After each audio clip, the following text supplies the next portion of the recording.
YSR 9 news కి స్వాగతం. రాజుపాలెం మండలం కొండమూడు ఇసుక డిపోను ఆకస్మిక తనిఖీ చేసిన కలెక్టర్ అరుణ్ బాబు, జిల్లా మైనింగ్ ఏడీ నాగిని, ఎంఆర్ఓ లక్ష్మీనరసింహ తదితర అధికారులు పాల్గొన్నారు. జిల్లాలో 4 స్టాక్ పాయింట్లు, 2 డిపోలు ఉన్నట్లు తెలిపిన అధికారులు నామమాత్రపు ఫీజులకు ఇసుక అందజేస్తున్నాము. రోజుకి ఒక మనిషికి 20 టన్నుల ఇసుక అందజేస్తాం.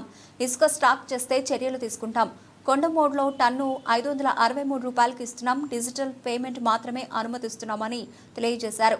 ఈ 4 స్టాక్ యార్డ్స్, 2 డిపోలు ఉన్నాయండి.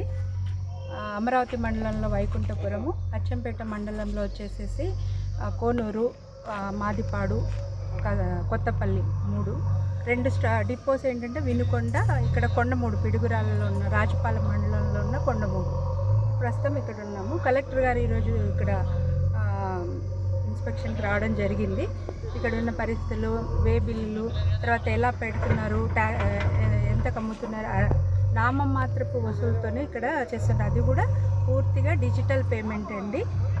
మనకు ఫిజికల్గా డబ్బులు తీసుకునేది లేదు. అది కూడా ట్యాక్స్ల వరకే తీసుకోమని చెప్పి ప్రభుత్వం ఆదేశించింది. ఆ ట్యాక్స్లు ప్లస్ ఇక్కడ డిపో కొంచెం దూరంలో ఉంది కాబట్టి, 66 కిలోమీటర్ల దూరంలో ఉంది కాబట్టి ఆ ట్రాన్స్పోర్ట్ ఛార్జీలు కిలోమీటర్కి ₹4.90 చొప్పున వసూలు చేసి మొత్తంగా ఇక్కడ టన్నుకు ₹563 అమ్ముతున్నారు. ఇప్పుడు ఒక టన్ను ఎంత పడుతుందండి? ఒక టన్ను ₹563 జిఎస్టీ, తర్వాత అడ్మిన్ కాస్ట్, ఇక్కడ మన ర్యాంపు మెయింటెనెన్స్కి వాటికే కావాలి కదా, లోడింగ్ ఛార్జ్, ఇప్పుడు జేసీబీ పెట్టారు, దానికి ఎక్స్కవేషన్ దాంట్లో నింపడానికి కూడా కావాలి కదా, వెహికల్స్లో నింపడానికి కూడా కావాలి. కాబట్టి ఆ నామమాత్రపు వసూలుతోనే ప్రభుత్వం ఎటువంటి ఆదాయం చూసుకోకుండా ప్రజలకు అందుబాటులోకి ఇసుకని ఇమీడియట్గా తీసుకురావాలని డిపోల నుంచి ఎత్తించడం జరుగుతుంది. ఇప్పుడు ప్రజెంట్ సామాన్ ఇప్పుడు టిప్పర్ వచ్చి ఎంత లిమిట్ మేడం?